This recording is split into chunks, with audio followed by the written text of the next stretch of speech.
I really fell in love with the Battambang Provincial Museum. It's a small museum with one open continuous space holding fewer than 250 objects. The entrance fee is forgettable, the ticket seller is absolutely lovely, and there are no tours or crowds. One interesting aspect of the museum is its very cagey autobiography. This is the information provided about the museum, its history, and displays as written on the placard within the museum itself. Grammar very lightly corrected. Quote, originally built in a T shape, Battambang Provincial Museum was inaugurated and opened its door to the public under the auspices of Preabrom Ratanakkad, the late King Norodom Sihanouk, in 1968. During the Pol Pot regime from 1975 to 1979, the museum was closed and was used as a prison, leaving most of the collections piled up on the floor. Many important works of art were transferred to the National Museum in Phnom Penh for safety reasons, most of which were bronze objects. Since then, until 1997, with financial support from the Sela Carrere program, the Ministry of Culture and Fine Arts restored some parts of the museum building and built a new storage area, which is located right behind the museum. In 1999 and 2000, as the collections grew, the royal government of Cambodia decided to expand the museum space by extending display halls on both sides of the front gallery. Due to the condition of the museum building, as well as the display arrangement,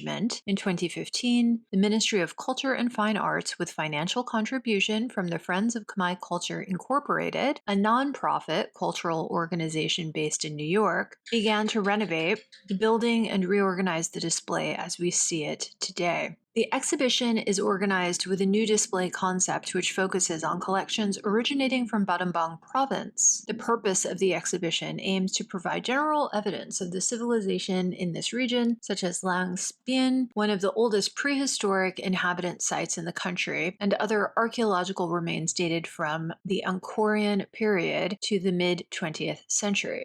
Through this exhibition, one could help to preserve, conserve, and promote this invaluable cultural heritage. In addition, this exhibition also aims to restitute objects from this museum and the Wat Po Ville Museum, another museum on the eastern bank of the Sangkar River in front of Central Market, that went missing during the war in the 1970s. There are 233 objects on display, most of which are sandstone. They are arranged in chronological order from the prehistorical period to the mid-20th century. Some sections of the museum display different themes according to mythological episodes of Brahmanism and Buddhism, the two main religions originating from India. And yet, there are a variety of stories carved on Buddhist steles. The display is organized in 5 different sections as following. 1. Outside of the museum. Right in front of the museum displays architectural elements such as lintels, guardians, and lions from the Angkorian period. 2. The first room. On the left-hand side is displayed a reconstruction of part of the cave and archaeological findings from the Langspian prehistorical site, and on the right side is displayed pottery from prehistory through the Angkorian period to the 19th century. 3. The second room on the left side displays different objects such as inscriptions, sculptures in Brahmanism, including Yama, Ganesha, Krishna, Indra, Varuna, etc., as well as some architectural elements.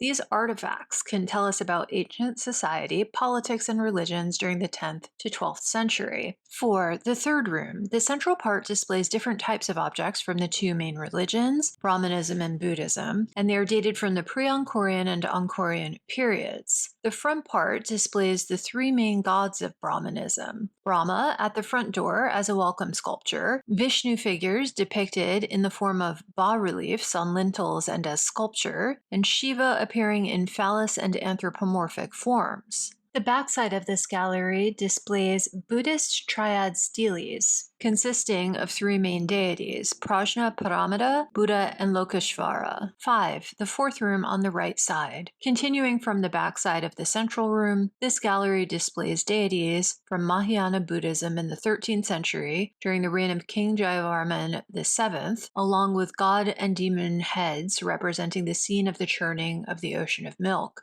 The last part of this section displays a mixture of Buddha statues, which are made of different materials, such as stone, metal, and wood, from different periods, and Buddhist scriptures. This section represents a Buddhist monastery where Buddhist followers come to visit and pray, unquote. So what's missing?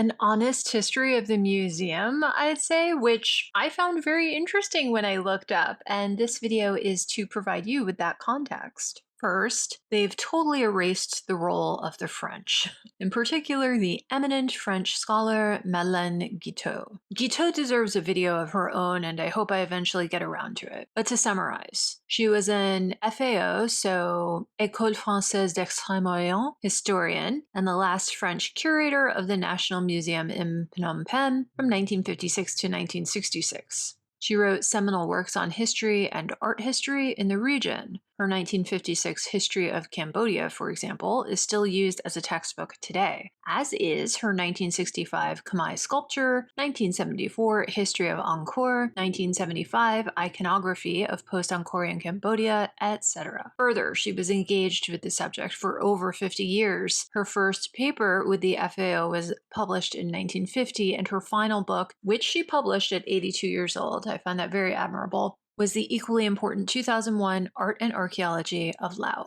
She spent over 20 years in Cambodia prior to and following the Khmer Rouge era. She was undeniably responsible for the establishment of the Battambang Museum and arguably the most impactful individual in its history. She did everything, including collaborating on the architecture and supervising the construction of the building, which began in 1963, assembling the collection and meticulously archiving photographs and notes on each piece, training local Cambodian curators, and handing the museum over to their management in 1966, the year the French returned control of archaeological sites and museums in Cambodia to Cambodia, returning during and after the Khmer Rouge era throughout the 80s and 90s to record what had been moved or gone missing, and finally supervising the 2000 reopening. Born in 1918 and passing away in 2005, she was the generational link between the original French colonial specialists/explorers and the present-day system, having begun her career working with Henri Parmentier, continued during the unlivable Khmer Rouge years as a lecturer in Southeast Asian art and history at the Sorbonne, and ended as an esteemed collaborator of the Royal Archaeological Faculty of Cambodia. I think Guiteau deserves a display at this museum. Second, they've omitted the thievery the collection suffered at the hands of Douglas Latchford. The aforementioned Friends of Khmer Culture Incorporated, founded by Helen Ibbotson Jessup to publish scholarly works, fund conservation efforts, and create educational resources, ostensibly ran a program to prevent looting by cataloging the holdings of Cambodian provincial museums, including the Battambang Museum. In reality, Latchford served as the organization's primary art advisor and acquisition agent, in charge of using their money wisely to repatriate Khmer art. He sold stolen Khmer artifacts to Friends of Khmer Culture Inc., who would then donate them to Cambodian institutions, primarily the National Museum of Cambodia. So Latchford triple-dipped, if you will. First, he profited from looting Cambodian artifacts and selling them abroad. Then, he profited from participating in various ways in the repeated trades, sales, auctions, and donations of these objects abroad. As a seller, a reseller, a consultant, and a provider of false documentation. And finally, he profited from selling them back into Cambodia.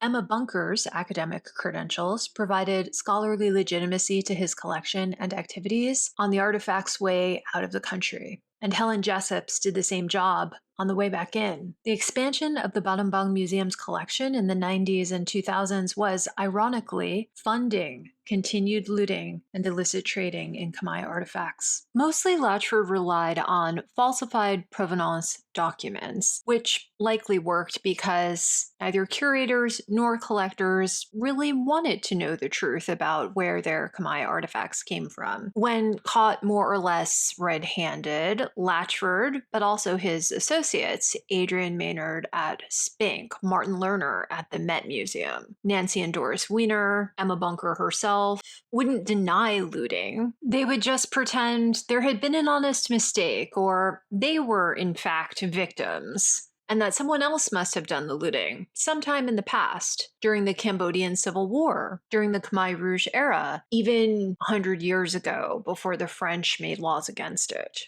Of course, we all know now that Latchford started looting in 1970, if not earlier, and was still doing it even after his 2019 indictment. So he looted Cambodia for half a century, all the while pretending to be a champion and protector of Khmer heritage and its physical repositories, Cambodian museums. He stole objects from the Battambang Provincial Museum's collection prior to the inventory the occupying Vietnamese curators made in 1983, recording 589 pieces, and then muddied the waters, acquiring hundreds more with Jessup on the museum's behalf.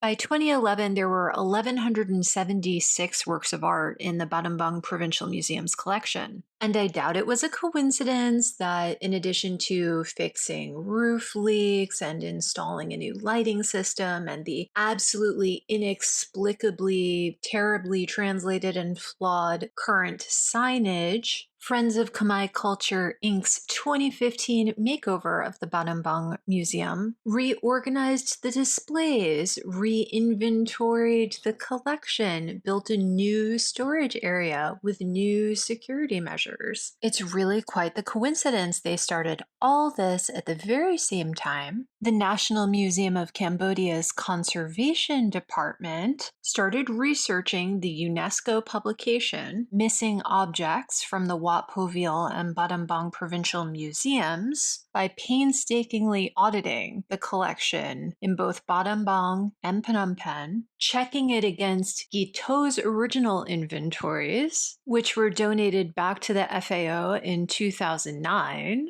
4 years after her death, by Father Bernard-Jean Berger. Berger, who is still alive, he's 92, was neither an archaeologist nor a family member. He was the founder of Accueil Cambodgien Migrants d'Asie, which is a humanitarian organization begun in 1975 to assist Cambodian refugees fleeing the Khmer Rouge and arriving in France, then shifted focus in the 90s back within Cambodia, establishing a youth and culture center in Kampot and funding youth development programs. Before his donation of the Fonds Guiteau, which consisted of every single record of over 2 decades of Guiteau's work in Cambodia and Laos, her original inventory of the collection at the Battambang Provincial Museum was believed to have gone missing during the Civil War. With its reappearance, along with all of her other records, the snare started to close. Her 1965 photographs of the Kokhur Duryodhana first brought Latchford under the scrutiny of authorities, specifically the U.S. Attorney's Office for the Southern District of New York, for looting Cambodian antiquities. Sotheby's tried to auction the Duryodhana in March 2011. Archaeologist Eric Bourdonneau, who today is the head of the FAO Center in Siem Reap, discovered undeniable proof that the statue had been plundered. His proof was checked against Guiteau's records and confirmed. Sotheby's withdrew the statue just hours before it hit the block. During discovery, Latchford's emails stated that he knew the statue was illegally stolen when he imported it to London, meeting the legal threshold for civil forfeiture. From there, it was easy to open up the books. Literally, the books Latchford co-authored, 2004's Adoration and Glory, 2008's Khmer Gold, and 2011's Khmer Bronzes, and track through auction catalogs and Latchford's own records what had been sold out of the Battambang Museum where, and objects stolen from the museum and likely trafficked by Latchford that were unaccounted for. While most of the looted objects remained abroad, even once identified before Latchford's 2020 death, in recent years many pieces have been repatriated from the galleries of convicted art traffickers like Latchford, the Wieners, and Subhash Kapoor,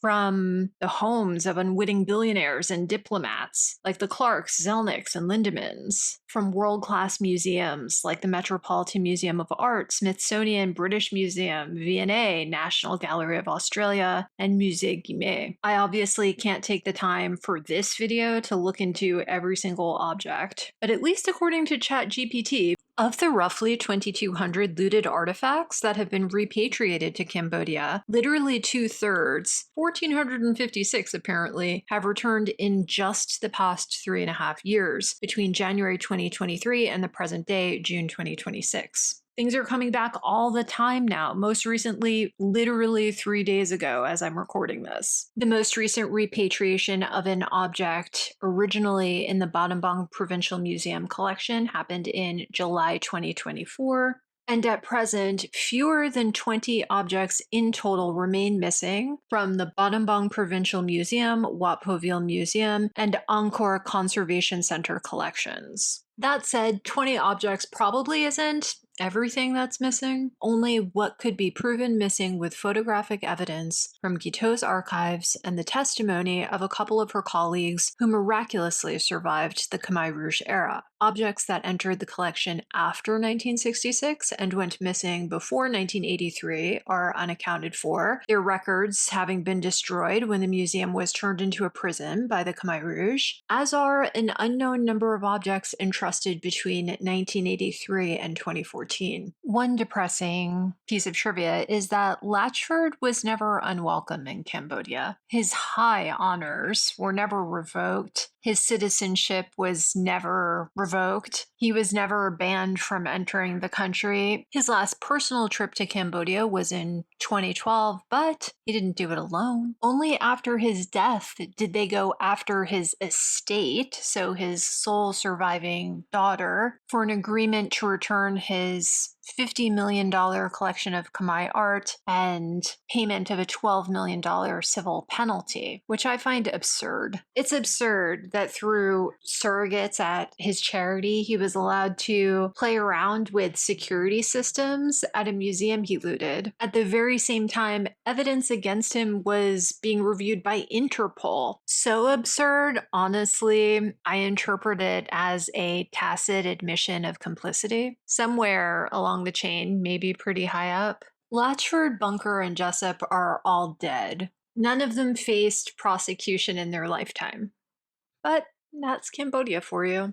Friends of Khmer Culture Inc. dissembled under scrutiny in 2015. However, the Latchford Ring were never the only people doing this. The trade in Khmer artifacts is very much alive, even still at the big auction houses that have already gotten in trouble. And Cambodia is objectively a very corrupt country, ranked by Transparency International at 163 out of 182 nations. For comparison, that is ranked the same as the Congo, slightly better than Tajikistan and Turkmenistan, slightly worse than Mozambique and Zimbabwe. I'm not saying I agree or disagree with the sentiment, but one popular defense against repatriating artifacts to Cambodia is that they'll just disappear again into the mansions of relatives of the dictator or Chinese billionaire investors. And to be honest, I'm not 100% convinced that the shadiness has stopped. As of my late 2025 visit, I was confused. There are supposedly over 1,000 objects in the collection, so why have the same 233 objects, with the exception of a couple very high-profile repatriations, been on display for over a decade now? What are the rest? Where are the rest? I'd love a small display about this and some transparency about it. Lastly, the historic relationship the museum has had with the Wat Poville Museum is unmentioned, which I think does tourists a disservice. When locals in the province come across an artifact accidentally, usually digging a plumbing system, plowing a field, draining a pond, etc., and don't attempt to sell it, they always bring it first to Wat Poville, and only to the Battambang Museum if rejected by Wat Poville, if they go to the Battambang Museum at all. In the 1920s, Samdech Vanara Ivtuot put out the word among locals that Wat Poville was the place to bring any artifacts to make merit and keep them safe. By the 50s, under Tuot's leadership, the displays at Wat Poville had become arguably the best museum in Cambodia, with a collection rivaling, if not surpassing, the National Museum in Phnom Penh. In 1957, a new two-story vihear was constructed solely for its display. Valuable artifacts Tuot deemed redundant or of relatively lower quality were turned away with some frequency. Unfortunately, then and now, if the villagers finding artifacts can't make merit, many would at least like to make money. And the local police and village chiefs have been equally as likely to connect them with looters for a cut as to connect them with academics in Phnom Penh. In the eyes of the newly independent, as of 1953, Cambodian government, and the French administrators of museums and archaeological sites invited to stay on until 1966 for a smooth transition, the number and quality of objects rejected by Wat Po Viol necessitated the founding of the Battambang Provincial Museum, whose collection was initially comprised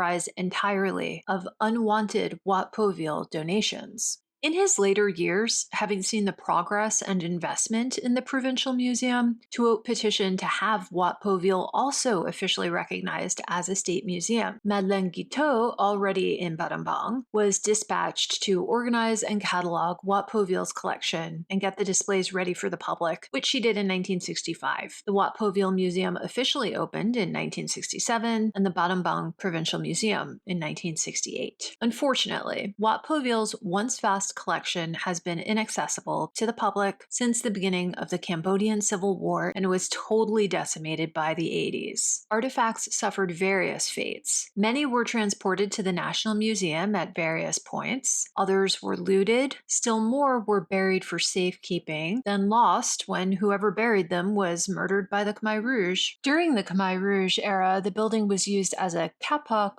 warehouse, and witnesses say the soldiers sold the collection for basics, like a statue for a wagon load of salt. Unlike the Battambang Provincial Museum, the Wat Po Viol Museum was not reopened by the Vietnamese occupiers. Instead, Wat Po Viol served as barracks and offices, and no inventory of the collection was done. The phrase used by academics and reporters to describe the condition of the building and the collection from the 80s all the way through to the 2015 UNESCO research team is appalling disrepair. In 2015, a reporter from the Phnom Penh Post, who gained access to the Vihir, said it had just become a messy pile of artifacts and antiques, many broken, most not even propped up but piled haphazardly on the floor. He estimated there were around 300 objects there, but wasn't able to access the upstairs where most of the collection was once held. Like the Battambang Provincial Museum, while hundreds of smaller, lighter ceramic and metal objects were transferred out of danger to the National Museum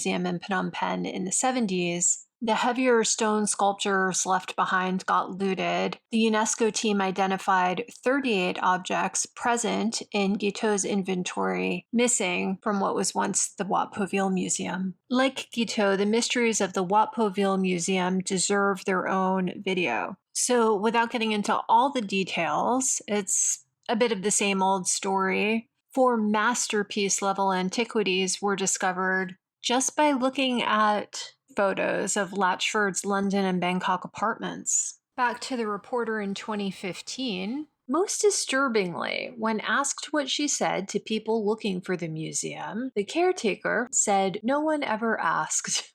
When pushed as to what she would say to anyone who did ask, she replied, quote, "I don't care about it, so I haven't tried to find out. It's the history of people who lived here a long time ago," end quote. That's willful neglect at best. The lady doth protest too much at worst. Unacceptable either way, and nothing has changed over a decade later.